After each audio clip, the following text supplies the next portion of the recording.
when you kind of realize how dopamine works and how our devices and especially passive digital use affects our dopamine system.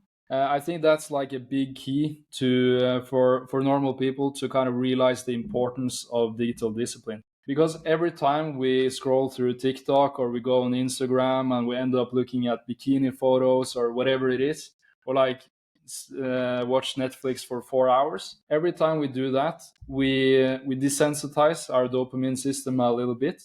That makes you like a bit less motivated, a bit less driven. At least for me, I feel this a lot.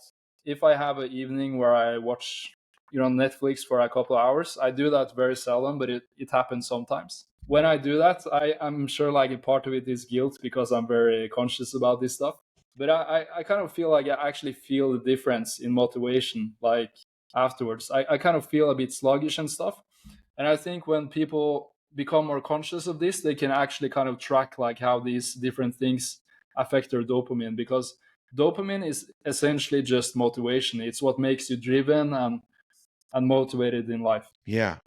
Yeah, Huberman talks about this a lot on his podcast about being dopamine being its highest in that you find meaningful.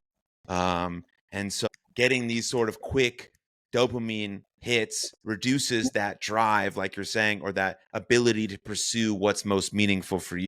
Yeah, dude, you're not allowed to watch Netflix anymore. You're the digital discipline guy now. So, um, what do you think about the idea of digital minimalism? I think it's a great idea, and I read a few of Cal Newport's books. So I think it's a great approach, but I think it's maybe not realistic for everybody to kind of just delete all their social media apps and stuff. Like, if I could, I would like doing it, but I kind of have to rely on some of them for work or like staying in touch with people, and I feel like it's a bit too inconvenient to just remove everything. So that's why I kind of came up with this approach instead of digital discipline. Like, obviously, I don't recommend having like 50 social media apps and having everything, but like maybe if you have like two or three social media apps and you manage to spend them like in a conscious way, I think that's like the most realistic approach for most people. Yeah.